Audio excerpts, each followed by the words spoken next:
Live from the campus of Penn State University, this is PSN News. It's Monday, December 1st.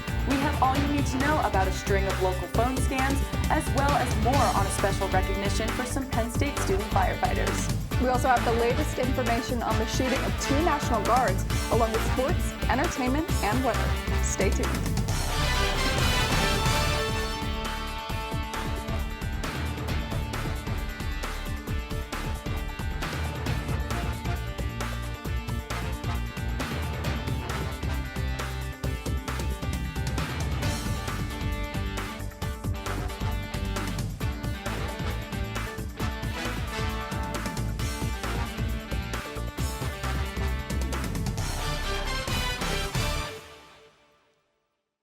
Thanks for joining us tonight. I'm Audrey Keller. And I'm Olivia Sweigart. 2 Penn State students are being charged with a crime of using counterfeit media passes during a football game. Personnel in the athletic department noticed Nikola Georgiev and Giot S. Sani wearing the passes created with AI. The passes were inaccurate due to their incorrect coloring and names not appearing on the media list. Both students were charged with 3 felony counts of criminal trespass. Georgiev was also charged with 2 misdemeanor counts of forgery and 1 misdemeanor count of theft by deception. Sani was additionally charged with misdemeanor count of theft by deception for allegedly using the counterfeit pass to enter without paying. If you live in Center County, Pennsylvania, be aware of a growing phone scam targeting county residents. Scammers have been impersonating local law enforcement officials, even spoofing phone numbers and telling people they missed jury duty or failed to register as sex offenders. Then they demand immediate payment to avoid arrest. Some victims have reportedly lost thousands of dollars. In a few cases, scammers even send fake-looking court paperwork to make the scam appear legitimate. Authorities say if you get such a call, hang up immediately. Don't give any personal or financial information, then call your local police or 911 to report it. 4 local firefighters are being recognized for their heroic efforts. During a fire at the Woodward Inn on October 5th, the Alpha Fire Company was one of several companies dispatched to the scene. Alpha's captain, Christopher Martin, fell through the floor and suffered a significant injury. Kara Stover, Diego Gomez, Jason Jong, and David Barnfield worked together to not only help Martin, but their other crewmates as well. The firefighters, who are also Penn State students, are honored at Alpha Fire Company's most recent meeting. Big news from the Arboretum at Penn State and State College Food Bank. This year, the Arboretum's volunteers harvested a record-breaking 2,872 pounds of fresh produce for local residents in need. Since planting began, staff and community volunteers have tended gardens filled with everything from kale and squash to peppers and more. That final donation, delivered just before Thanksgiving, beat 2023's previous record. Volunteers describe it as a meaningful way to get outside, work together, and give back. Staff at the food bank say having fresh, locally grown produce makes a real difference for families. Now, what kind of weather can students expect for the rest of this week? Student meteorologist Daniel Weaver is live in the studio with this week's forecast. Daniel? Thanks, Audrey. Surprised I didn't ask about the snow that we're going to get tomorrow. It's quite the buzz in the meteorology department today, but starting things off with the live shot outside the Arboretum, it's going to be quite the different story this time tomorrow with quite a bit of white on the ground. The first real good snowfall of the season is coming this way. Right now, though, we're sitting at a temperature of 30 degrees, feels like 30 degrees as well. That's because the winds are relatively light, but that will be quite the different story as we get throughout later this week. Across the region, though, temperatures are mostly consistent, with except Philadelphia being the warm spot in the state, sitting at 37 degrees. Feels like temperatures are slightly cooler a little bit farther north you go, but otherwise, they're mostly about the same thanks to that lack of wind, creating no wind chill at all. But that's going to change as we get to Thursday and Friday as the winds begin to pick up. Now, if you zoom out across the rest of the lower 48, you can see a big area of snow with some rain. This is our storm system that's going to be moving towards the northeast. That's going to be bringing us our snow for tomorrow morning, but it's going to be quick, so it's only going to be for the morning. And in fact, as we look at the big stories, we're expecting snow but fall to begin around later tonight and into early tomorrow morning, and that will continue with maybe a little bit of accumulation. I've heard the big number that's been thrown around in the meteorology department is about 3.5 inches, but I'm thinking somewhere between that 2 to 4 inch range of snowfall. And speaking of which, as we get throughout later tonight into very early Tuesday morning, you can see it approaching the doorstep.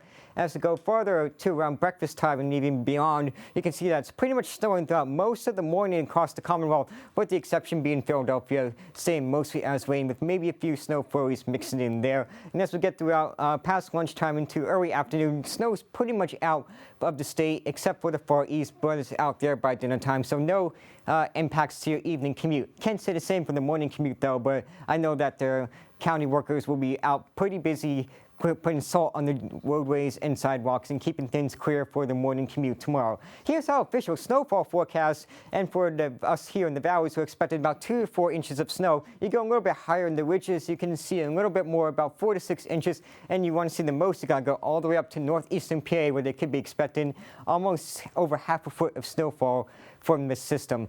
And then the next big story beyond that will be the cold weather coming later this week. Temperatures are going to be dropping off into the 20s for your highs on Thursday and Friday, with overnight lows in the teens, maybe even single digits if it gets cold enough, which combined with windy conditions can make in store for wind chills in the negative digits. Here's the winds that we're expecting as we get throughout Wednesday. You can see winds becoming pretty gusty, around over 10 miles an hour, but the big windy day is going to be Thursday and Friday, so those overnight lows are going to be very chilly. You might want to stay inside. It's going to be, or if you are going to be outside, do be sure to bundle up. It's going to be very chilly. Wouldn't be surprised if those wind chills get below zero. Tonight, though, no issues with that. In fact, it's just going to be snow with a low of 26 degrees. Snow arriving very late tonight. Tomorrow, the snow stays around for most of the morning before moving out by around lunchtime, and then the high of 35 degrees, so the snow will start to melt too as the day progresses later in the afternoon. And on that 7-day forecast, you can see that the weather pattern is pretty quiet in terms of precip, but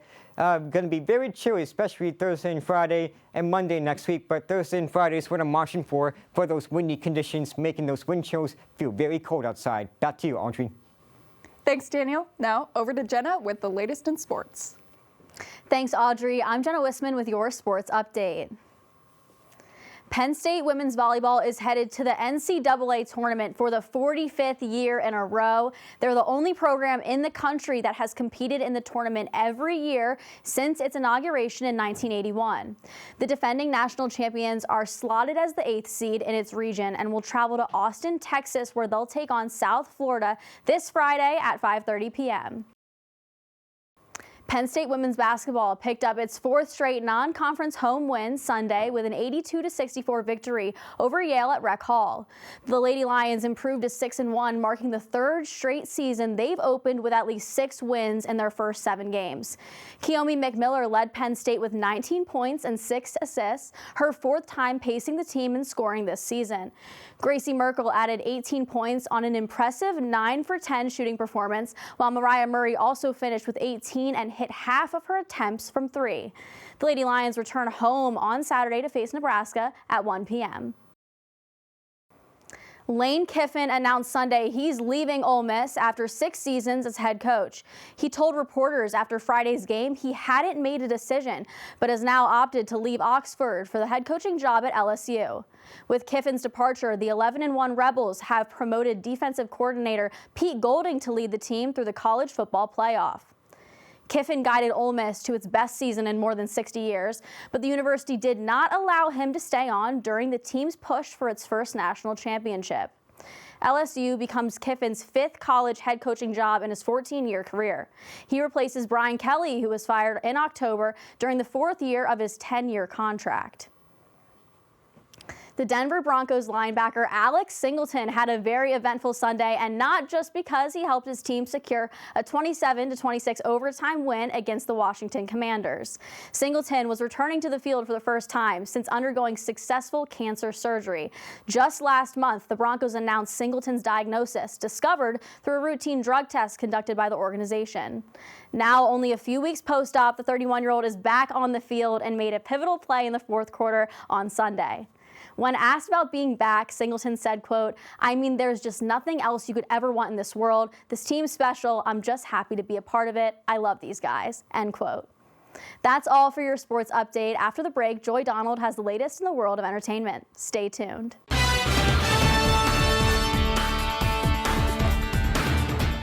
Welcome back to PSN News. I'm Joy Donald with your entertainment update. For the second time, New York-based rapper A Boogie with the Hoodie is coming to rock the stage at the Bryce Jordan Center. The platinum record rapper is set to perform on April 24th, and fans will likely be able to hear some of his classic hits, such as the diamond hit record Drowning, and others such as Jungle, Timeless, and Me and My Guitar. The rapper came to Penn State in September of 2023 with an amazing turnout from the student population, and many are excited to see him come back. Tickets are available now on Ticketmaster, so be sure to snag one before they sell out. Kicking off the Christmas season, the Nittany Ballet has performed their annual performance of the ballet classic Tale of the Nutcracker on Saturday. Although the ballet is a yearly tradition, the Nittany Ballet artistic director Paul Gibson commented, saying that the audience will be able to notice new choreography in certain scenes, bringing a new and fresh perspective to the classic. The Performing Arts School of Central Pennsylvania Nittany Ballet dancers will reprise their magical performance of the Nutcracker at 7 p.m. Saturday, December 13th, and 2 p.m. Sunday, December 14th in Eisenhower Auditorium, so students, faculty, and community members will be able to catch a showing of this spectacular winter tale. The award-winning hit TV show Stranger Things has come back for its final season. The tale of 6 teenagers and the mysterious happenings in Hawkins, Indiana is coming to an end after 5 seasons and a near 10-year production, and fans will be able to enjoy the first part that came out on Thanksgiving Day with 4 episodes, with the remainder of the season with 3 episodes on Christmas Day. Stranger Things, being the 3rd highest viewed series of Netflix production with over 14 million streams, has captured the hearts of many. And however sad to see our favorite 80s teens leave the big screens, the 9-year-old mystery behind the Upside Down finally comes to an end, and viewers like myself are on the edge of their seats to find out what comes next. High School Musical star Vanessa Hudgens confirmed her birthday on Saturday of the second baby with husband Cole Tucker. The actress took to Instagram to inform her fans, captioning the post, "Well, I did it, had another baby," with a photo of her in her hospital bed holding hands with her husband. This being her second child with the MLB star, we first find out about her pregnancy also via Instagram back in July with a maternity photo shoot captioned "Round 2." Hudgens and Tucker, who had baby number 1 last year in July, has kept their child's gender and name anonymous, so it is safe to say that the couple is expecting to do the same with baby number 2. That is all for your entertainment update. After the break, Liv and Audrey have the latest news from across the nation. Stay tuned.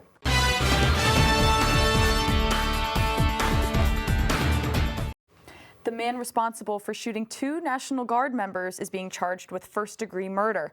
Ramanula Lockenwall shot Specialist Sarah Beckstrom and Staff Sergeant Andrew Wolf on Wednesday afternoon near the White House. President Donald Trump announced on Thursday that 20-year-old Beckstrom had died. Governor Patrick Morrisey says 24-year-old Andrew Wolf still remains in critical condition but is showing positive signs. A 19-year-old freshman at Babson College was deported to Honduras just as she was preparing to fly home to Texas to surprise her family for Thanksgiving. ICE officials say that Amy Lucia Lopez Beloza had a final removal order dating back to 2015, but her attorney argues she was unaware of that order, believing her case had been closed in 2017 and that she had no warning before being detained. Even more troubling, the deportation went ahead just a day after a federal judge issued an emergency stay barring her removal or transfer out of Massachusetts for at least 72 hours. Lopez Beloza is now in Honduras and staying with her grandparents, devastated by the loss of her college opportunity and uncertain about what comes next. A fleet of UPS planes are missing the holiday season due to their grounding after a deadly crash. This comes after an MD-11 plane experienced an engine detachment during takeoff, which killed 14 people and injured at least 23 others. The rest of the fleet were grounded after the crash. The planes are exclusively used to haul cargo for package delivery companies. All planes in the fleet will undergo inspections and repairs, leaving them out of service during the peak delivery season. The airline expects the fleet to return to service within several months. A strong 6.0 magnitude earthquake shook south-central Alaska on Thanksgiving morning, rattling homes around the Anchorage metropolitan area. The quake struck after 8 a.m. local time with its epicenter near Susitna, Alaska, at a depth of about 69 kilometers. Despite the power of the tremor, officials say there were no immediate reports of significant structural damage, and municipal inspectors found no issues with critical infrastructure. Authorities also confirmed that no tsunami threat was issued following the quake. Some locals even joked it was a Shakesgiving, marking a Thanksgiving many won't forget. Now, over to Anna LaCastro with the latest in global news. Thanks, Audrey. I'm Anna LaCastro with your international news update. Days after Hong Kong's deadliest fire in decades, which killed at least 151 people, officials have revealed that safety issues with construction materials used on the apartment complex may be partly to blame. Further investigation showed that some of the netting that covered scaffolding on the outside of the buildings was not up to fire safety code. The two-day inferno started on the lower level netting and bamboo scaffolding around one building in the high-rise complex before it swept inside. Winds carried flames from building to building until 7 of the 8 were on fire. Volodymyr Zelensky spoke earlier today about the Trump administration's peace plan to end Russia's war in Ukraine, saying it looks better and revisions will continue during future talks about how to end this nearly 4-year conflict. This comment from Zelensky came after he met with France's president to discuss negotiating the terms for a potential ceasefire. Officials on both sides are still indicating a long road ahead, with land and security being the main sticking points. Back to you guys. Thanks, Anna. That concludes our show tonight at PSN News. Be sure to check us out on Twitter and Facebook at PSN News, on Instagram at Penn State Network News, and to subscribe to our YouTube channel at youtube.com/PSN News. Have a good night and stay safe, Penn State.